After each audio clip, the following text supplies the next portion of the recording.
Welcome to Straight Talk. With me is Professor Ben Cowling. Professor, you are with the Hong Kong University. You've been here before many times, a public health expert, epidemiologist at HKU.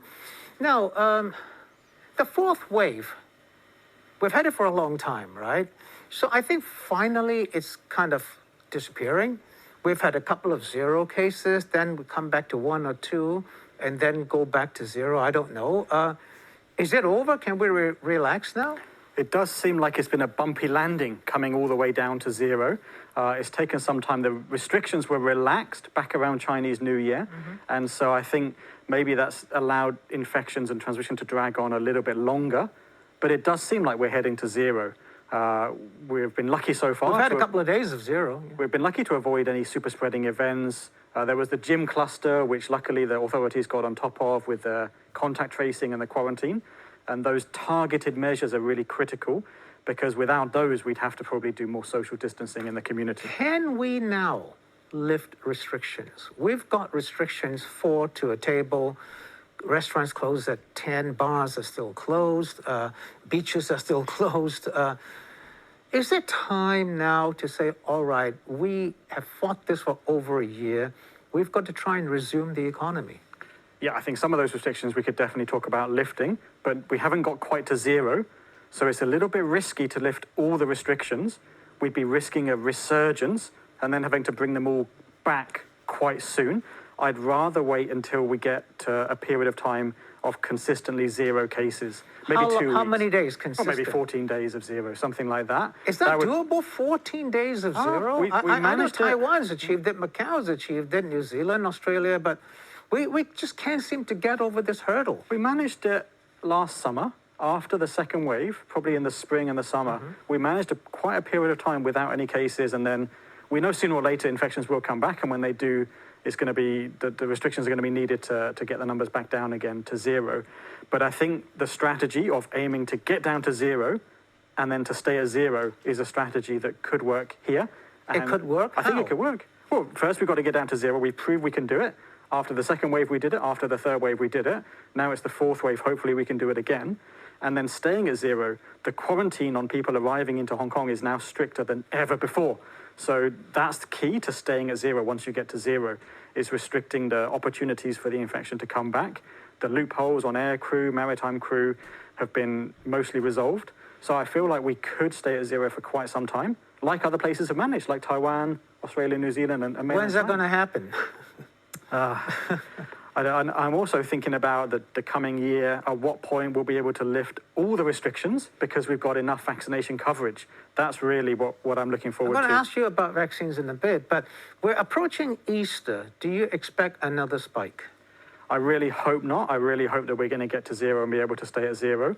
I am concerned that with the restrictions being lifted, that there is this opportunity now for further outbreaks in gyms, maybe in bars, maybe in some restaurants. Bars are still closed. So let's see. But if we have a period of time when the cases are not at zero, when there's a few cases in the community, maybe just a small number, there's opportunities then for outbreaks to occur. But do you expect another spike after Easter's a long holiday? Yeah. You expect It's another a long spike? weekend. You've got, I think, combined with Qingming, right? Easter, yeah. I hope there's not, but I do worry that we'll see more clusters, like the gym cluster that we saw quite recently. If that's the case, then hopefully, again, contact tracing will work. My fear is that we'll have a larger cluster, which will be difficult, like the ballroom dancing cluster that kicked off the fourth wave. You know, whenever I go into a shopping mall now, the one where I live above the mall is fully packed, especially on weekends. There are more people in this mall than there used to be in Mongkok. Is that safe? I think it would be great if people could spend more time outdoors, not indoors in shopping malls or anywhere else. I think outdoors is a much safer place to be. So maybe to encourage that, beaches could be open and the country parks are quite busy these days. I think that's a good thing. Because we know there's very limited opportunities for transmission to occur outdoors. So I want to ask you this. I believe that too, right? I spend a lot of time outdoors. Can you actually catch the virus if you're outdoors, you're jogging or at a beach or walking along the harbor front? you got your face mask on. Is that a lot safer than being inside a mall or in a restaurant? It's much, much safer to be outdoors. I mean, never say never. There may be an occasion where someone has been infected outside, but I think it would be very, very rare because with the sun shining, with the wind blowing, with passing contacts with people when you're outdoors, very, very short contacts with anybody, then I think really there's a minimal risk of transmission. It's really a safe place. Does the sun kill the virus? Yeah, ultraviolet light kills the virus. For how long? Oh, I mean, how long does the sun have to shine on the virus before it dies? I don't know. I think it's pretty quick. I think ultraviolet light deactivates the virus pretty quickly. Now, you talked about vaccines. We're on this vaccine program now, but suddenly BioNTech came to a halt. I know you took your first BioNTech vaccine because you told me you're due for another one, right? And that's coming up soon. Do you think you'll be able to do it? I hope so. I got my first dose a couple of weeks ago. So my next one is scheduled for Easter Monday, my second dose. And I hope the program will be back running by then. Let's see. I'm crossing my fingers that everything will be ready. And we know that for the first dose, you've got a 42-day window to get the second dose. So there's still plenty of time left. But isn't that going to discourage people when they say, I took my first one, now you're going to make me wait 42 days for the second one? There's already not a very high uptake in Hong Kong. I think the priority should be to get the program on BioNTech started again, and so that people can sign up for it, because I think that's key to our return to normal, is getting a high vaccine coverage in the community. Now, you say you are due for your second shot Easter Monday. I don't normally talk about myself on this show because I'm just the host, but I did register for a BioNTech shot, and I'm due for it next Tuesday. You think that's going to happen? I hope so. Because if it doesn't work, but is there going to be a backlog? This is what I mean. I registered for it, and so I'm there. As of now, I'm still due for a shot next Tuesday.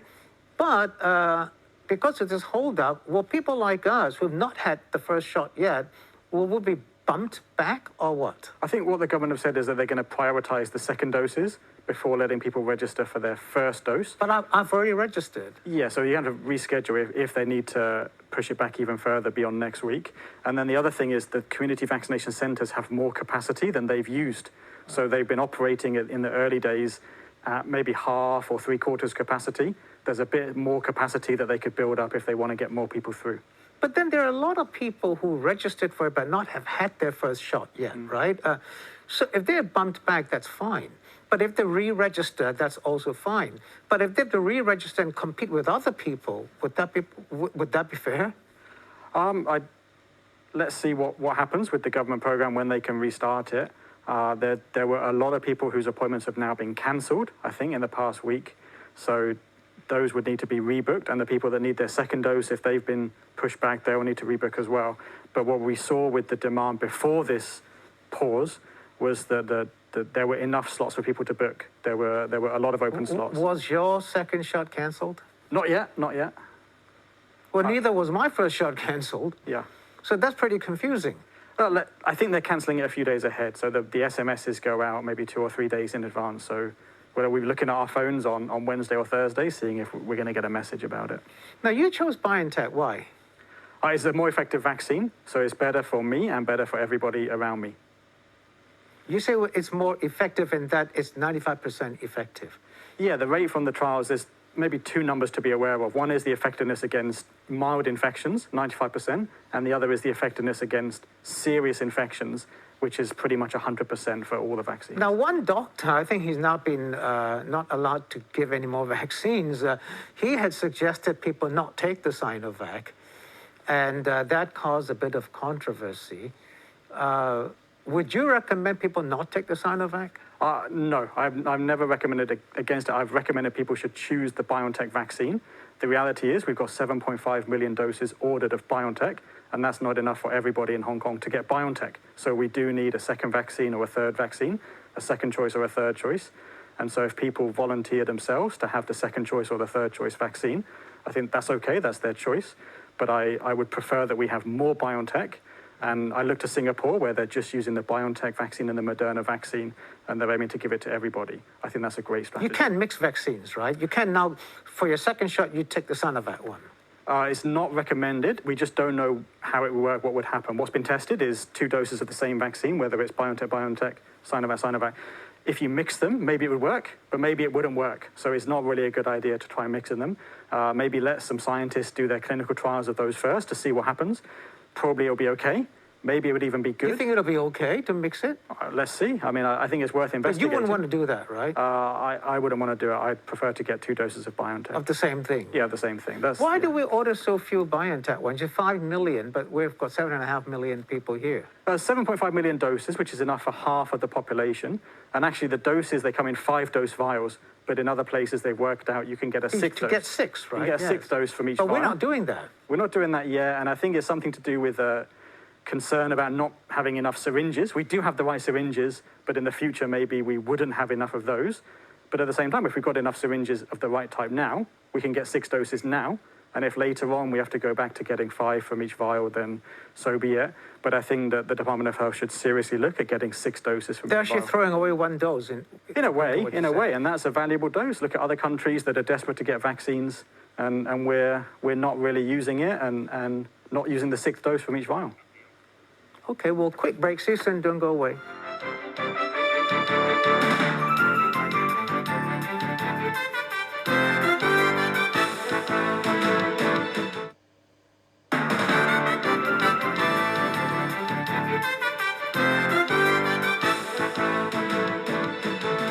Welcome back. With me is Professor Ben Cowling. Now, we talked about vaccines. There have been a number of deaths from vaccinations. The government said they're not linked. Could they be indirectly linked, Professor? So certainly they're connected, because what we've heard about is the vaccinations and then some events after vaccination. So they're linked in time because they're close together. But it doesn't seem like there's any evidence of a cause and effect relationship. There's no evidence that you take the shot and then you died because of the shot. But you died because you've got other underlying conditions, right? But if you hadn't taken the shot, would that have caused those underlying conditions to react, causing death? I think that's what the committee have been trying to establish, chaired by Professor Ivan Hung.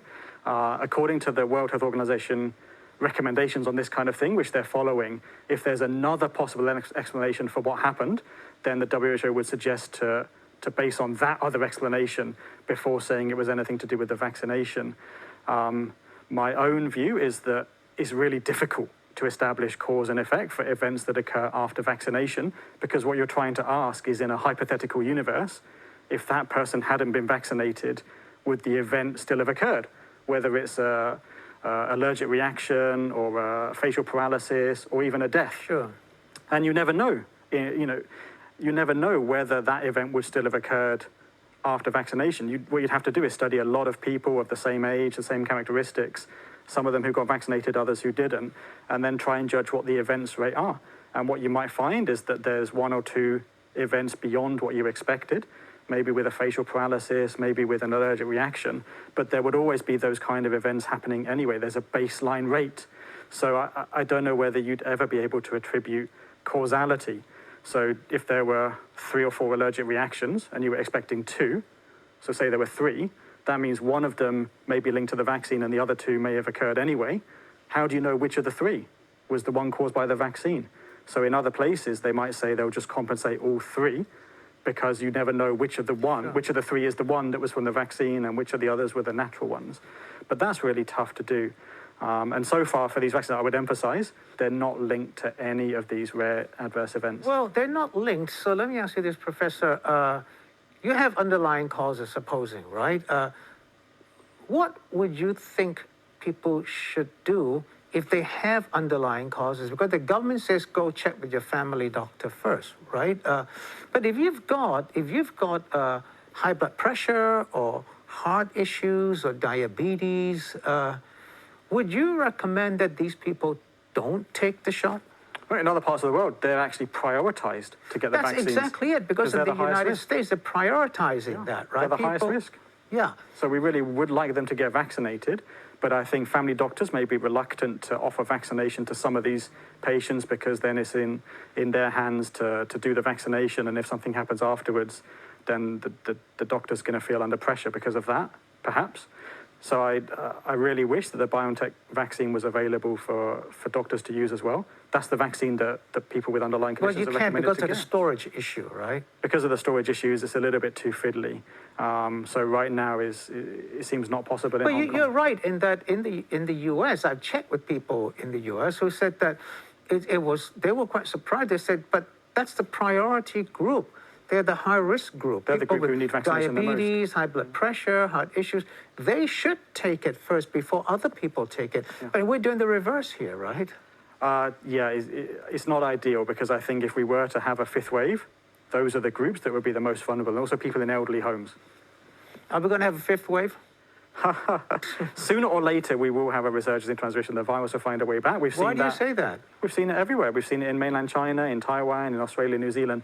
There's always a way for the virus to find its way back into a community. So even if we get to zero now, and we have a period of time at zero, the virus will be back sooner or later. When you say there's always a way for the virus to come back, the flu comes back every year, but we've got a shot for it every year, right? When you say there's always a way for the virus to come back, are you saying that this coronavirus is not going to go away, that we're going to have to live with it like we live with the flu and take a shot every year? So in the short term, the reason it's going to come back is because despite all of the measures, the quarantines and the loopholes that are now tightened up and resolved, there's still going to be ways we haven't thought of that the virus will find its way back in, maybe in a hotel worker, maybe in an airport employee, somehow, maybe some way that we haven't even considered, the virus will find its way back into the community. In the longer term, once we go back to normal, once we have a high level of vaccine coverage in Hong Kong, then people coming into Hong Kong could bring the virus every day, but it won't be able to spread easily. Because we've got herd immunity. Because we've got herd immunity. That's not to say there wouldn't be cases, there wouldn't be outbreaks, there might be.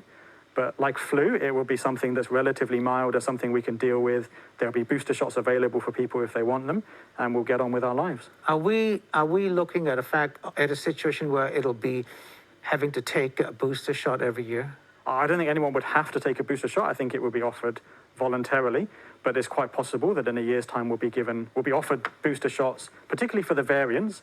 After that, maybe we wouldn't need another booster for a while, but we'd have to see. I doubt we'll be going to annual vaccination for COVID. How long does this immunity last? If you take 2 shots, how long will you be able to resist the virus before the vaccine wears off? We've only been vaccinating people for a few months, so we don't know the long-term immunity. That's something we're going to study in the coming months. But from what it looks so far, and comparing with the immunity from natural infections, it looks like vaccine-induced immunity is stronger and is going to last a little bit longer. Like so that how could long? be years for some people. Years? Years for some people. It may be the case that some people, their immunity drops off more quickly. Maybe older people, their immunity is going to drop off more quickly. But for younger people, maybe younger adults, maybe the first 2 shots that we get now could last for years. 1 year? Years. Maybe years. you Maybe said, could last for actually, you said years, Yeah, right? years, So, years. well, that's quite amazing, because if that's the case, then surely the day will come when we can eradicate this virus, right? That would need probably herd immunity around the whole world, and I'm not sure that everywhere in the world is going to get to that level. And of course, with some of the vaccines we're using, they don't necessarily prevent mild infections. So that means the virus could continue to circulate, but more like a common cold virus, particularly for people who've been vaccinated. Sure. But then for people who haven't been vaccinated, they'll still be more vulnerable. In Hong Kong, Professor, the take-up rate is not very high. In the US, for example, everybody wants to get the shot, and it's difficult to get one. But they've vaccinated, I think, about, over 100 million people in the United States. In Hong Kong, I think we've only vaccinated, like 5% of the population, 400,000 something people have taken the shot. Why are people so hesitant? So we're a little bit behind some other places. We've got some catching up to do, but we can catch up because we've got the doses on the way. We've ordered them, they're coming, so we know we're going to have the doses by later this year But to people vaccinate are everyone. not willing to take it. No, and I think one of the main reasons is because we've been so successful in dealing with COVID in the past year. The risk has been very low, so a lot of people think, why do they need to get vaccinated when their risk of COVID is so low? But that's because of all the restrictions we've had in place, because of the social distancing, the quarantines, and so on. And so, of course, if we want to continue those for another year or 2 years or 3 years, then that's a possibility, and we could manage without What vaccination. will happen if suddenly all the restrictions are lifted? Will there be a fifth, sixth, seventh wave? Yeah, if the restrictions are lifted, then we'll have a fifth wave sooner or later. And if we don't bring the restrictions back in place, then the numbers of cases is going to go up and up and up and up. And you can do some back of the envelope calculation. So far, 10,000, 11,000 cases, 200 deaths. If you let that go to 100,000 cases, 2,000 deaths. If you let it go to 1 million cases, that's thousands of deaths potentially. And so that's not something that we would like to happen, not something that the authorities, the public health authorities would allow to happen. So the restrictions will be back until we can get herd immunity through vaccination, and then we don't need those measures anymore. That's like 80%, 70% of the population? Probably 70% immune, which is a tough ask with the low uptake of vaccination right now. Yeah. But at this rate, it's going to take us years to get 70%. Yeah, so let's see how we go for now, and then maybe the government would need to think of some way to incentivize people to get vaccination. As an expert, Professor, there's a lot of talk now about vaccine passports. I think some countries have already got it or are thinking of it. Australia, I think, and other places are talking about a vaccine passport. Does that work?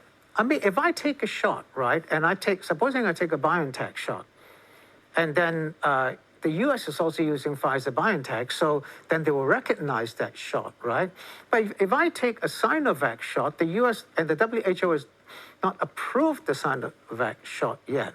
How can that work as a passport? I think it's going to be very difficult. I'm not too keen on the idea of vaccine passports. I'm not exactly sure what they're aiming to achieve with those kind of passports. To travel. People want to travel. But why does it matter if someone travels if they're infected? We've allowed people to travel the world in the past year and they've been infected. But in Hong Kong, we have a 14-day quarantine or a 21-day quarantine. People want to travel without having to be quarantined. They want to resume their lives. I understand that, and I completely understand that. But having a vaccination doesn't mean that you couldn't still get infected. We've seen the effectiveness of these vaccines varies. Even for BioNTech, with 95%, that's still a minority of people who might still get infected after having the BioNTech vaccine. It's not 100%. And so a vaccine passport will not achieve the aim of people traveling who are So are you saying that travel is not going to be possible like it was before? Not exactly, because I think each individual location, whether it's Hong Kong, whether it's the US, whether it's a European country, can decide once they've got to a level of herd immunity, and Israel's probably the first that's achieved this, then actually they don't mind anymore. People are welcome to come, even if they're infected, because even if infection comes into the country, it wouldn't be able to spread. So for Hong Kong, if we can get herd immunity, it wouldn't be a big deal anymore if people are coming into the city with infections, because they wouldn't be able to spread the infection, we wouldn't have an epidemic, and so no longer any big deal. 20 seconds, so quickly. What you're saying is, if you've got immunity and I've got immunity, then you create an air pocket where the people can go from each other. That's certainly a possibility in the short term with Singapore, with Australia, New Zealand. We could have bubbles. We talked about that before, and it never quite worked out. All right, okay, thanks. See you next time. Good evening.